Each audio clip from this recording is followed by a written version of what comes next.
Support for this podcast comes from the Central Valley Journalism Collaborative, connecting communities with the resources, infrastructure, and networks to ensure a vibrant local free press. From KVPR in Fresno, this is Central Valley Daily. It's Tuesday, December 2nd. I'm Elizabeth Arkalian. To mark World AIDS Day, a local nonprofit is helping tell the stories of lives lost to the virus. AIDS continues to affect people. There are still people who are becoming infected. There are still people who don't know how to reach out for support. Parts of a world-famous quilt honoring people who've died of AIDS are visiting Kern County today. We will learn more in just a few minutes, but first, these headlines. Community members in Stockton are reeling after Saturday's mass shooting at a kid's birthday party that left 4 people dead and 11 others wounded. Among the victims, 3 children, just 8, 9, and 14 years old. A 21-year-old man was also killed. The San Joaquin County Sheriff's Department is leading the investigation and says the attack appears to have been targeted. Stockton Mayor Christina Fugazi is calling it a pure act of terrorism. Families should be together instead of at the hospital, standing next to their loved one, praying that they survive. Faith leaders gathered Sunday for a prayer vigil, urging residents to support one another and speak up. Pastor Pam Houston of God's Church City of David was among those calling for unity and action. It's not snitching. Tell the truth. Tell what you see, and it will change our communities. Investigators are asking anyone with information or video from the scene to come forward. A reward of up to $50,000 is being offered by the Sheriff's Office and the FBI for tips leading to an arrest of those responsible. Bakersfield just closed out its third wettest November in history. Nearly 2.5 inches of rain fell last month. That's more than 4 times the historical monthly average. Bakersfield's wettest winters took place in 1960 and 1905. It's also Tule fog season, and the South Valley has seen nearly a week of clouds and fog. Forecasters say the gray pattern will continue, though today is bringing some sunshine. A court has dismissed a lawsuit filed by a local agricultural giant. As KVPR's Carrie Klein reports, the lawsuit centers around farm workers' efforts to unionize. A state law passed in 2023 makes it easier for farm workers to join unions. But the Wonderful Company filed a lawsuit last year alleging that law is unconstitutional. Wonderful produces pistachios, Halo's oranges, and Fiji water. The lawsuit came after workers at a grape nursery in Wasco, owned by the company, unionized. The company alleges those farm workers were tricked into joining the union, but the union claims the company tried to intimidate workers out of unionizing. Now, our newsroom partner Cal Matters reports 3 judges in a Fresno appeals court dismissed Wonderful's lawsuit. That leaves the unionization law in place.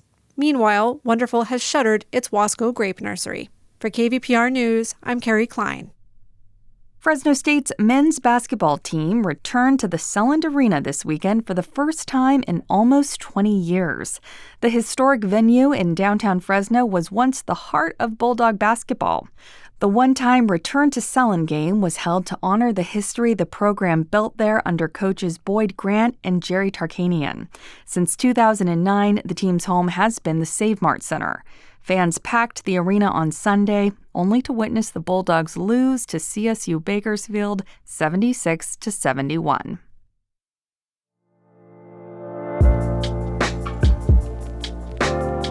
Support for Central Valley Daily comes from the members of KVPR. Join at $8 or more per month and access ad-free NPR podcasts through NPR Plus.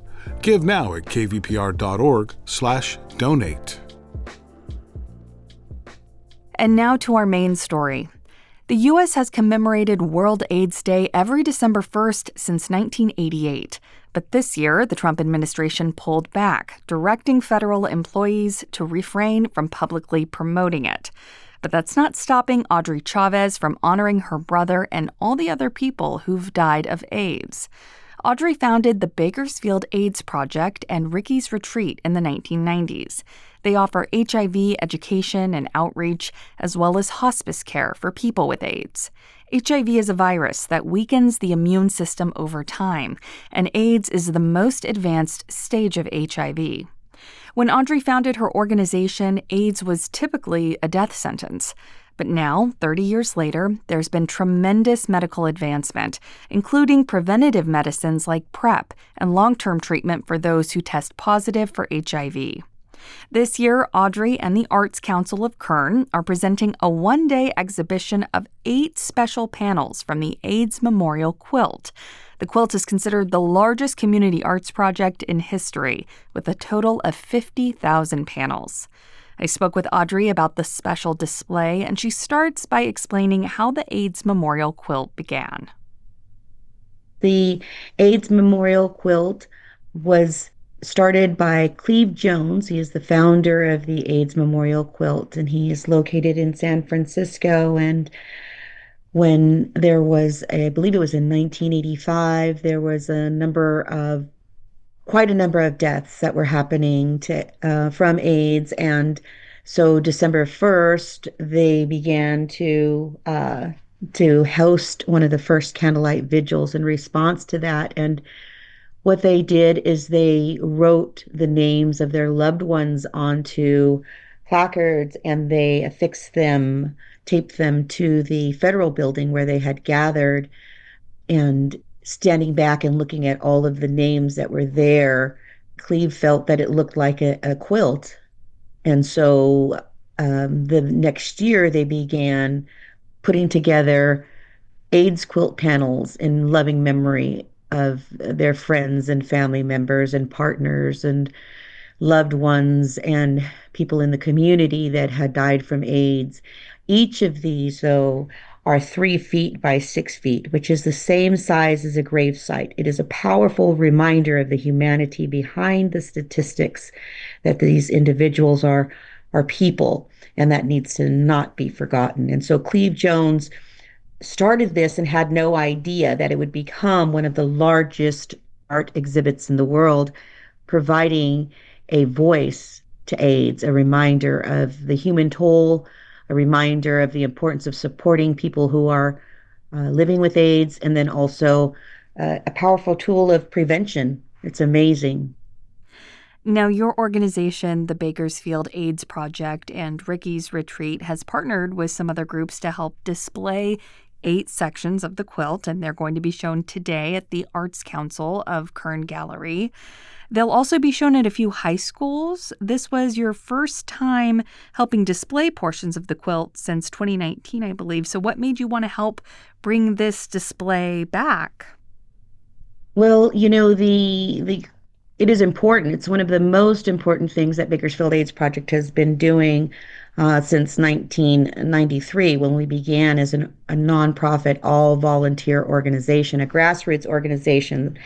And so, being able to provide that human face, that local story of how AIDS affects everyone is very powerful. And when the youth see that this person attended Shafter High School, this person attended East High School, this person also was involved in drama, or this person shares the same birthday or the same faith, or is someone who doesn't believe in God, but who has a powerful message. And so it is very, very diverse, just like our student population, our youth population. And when they see these, it is a reminder. We often get youth who ask us, where can I get tested? Or who will tell me, one time we had a student that said, I have never told anyone this, but I am someone who is living with AIDS. The response is just, it's powerful, and it is striking, and it is important.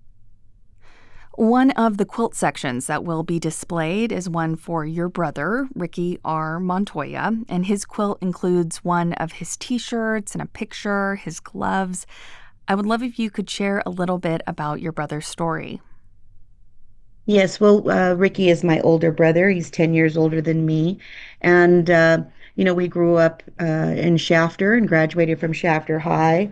And, Mom always provided a place for us to be able to gather. Saturdays, we as a family, we were very, very close.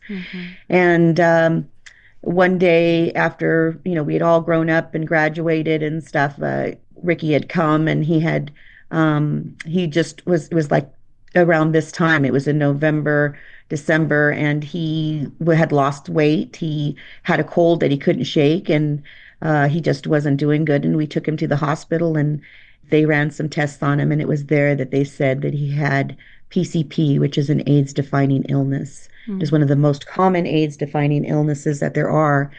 And so he was very, very sick. So that is how we as a family learned about what AIDS was, learned about the stigma related to it, because back then even the medical providers were hesitant and different in his room. And when was this, Audrey? This was in 1990 that he was diagnosed. Okay. And so anyway, he taught us the humanity behind the statistics. He was an amazing individual. On his panel, there is a beautiful dress shirt that he sewed, that is a burgundy colored dress shirt that he wore to my oldest niece's graduation. And there is also a hospital bracelet representing the many times in and out of the hospital since he was diagnosed, and his passport, because he loved to travel, and now he would be traveling through the AIDS Memorial Quilt. All these years after Ricky's death, I'm just curious what seeing his quilt sort of evokes in you. Well, much emotion, It brings back the memories of the day that he passed. We had him at home. He was there at my home in hospice stages.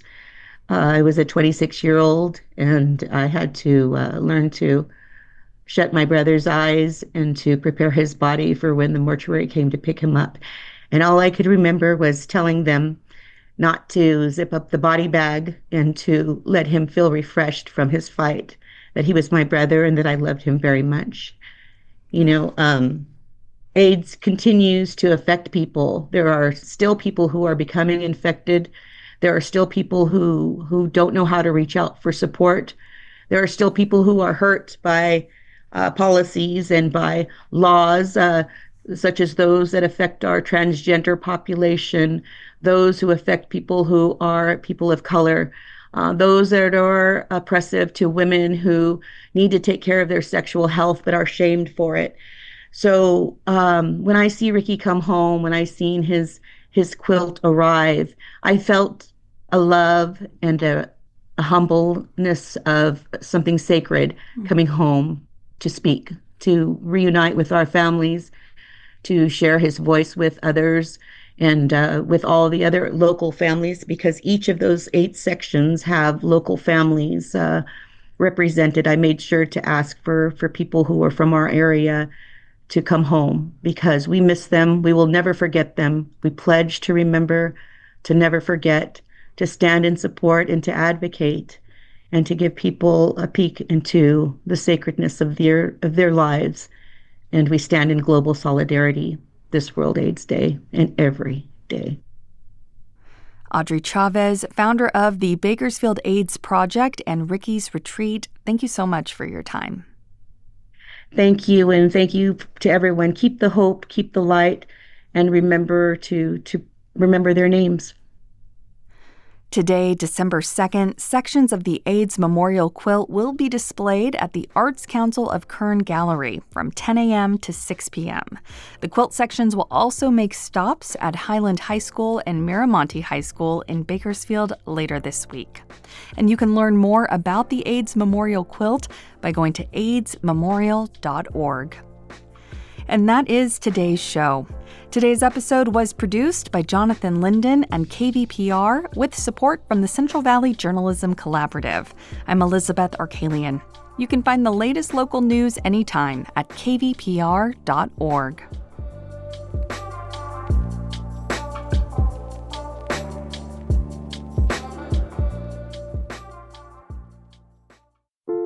How does AI even work? Where does creativity come from? What's the secret to living longer? TED Radio Hour explores the biggest questions with some of the world's greatest thinkers. They will surprise, challenge, and even change you. Listen to NPR's TED Radio Hour wherever you get your podcasts.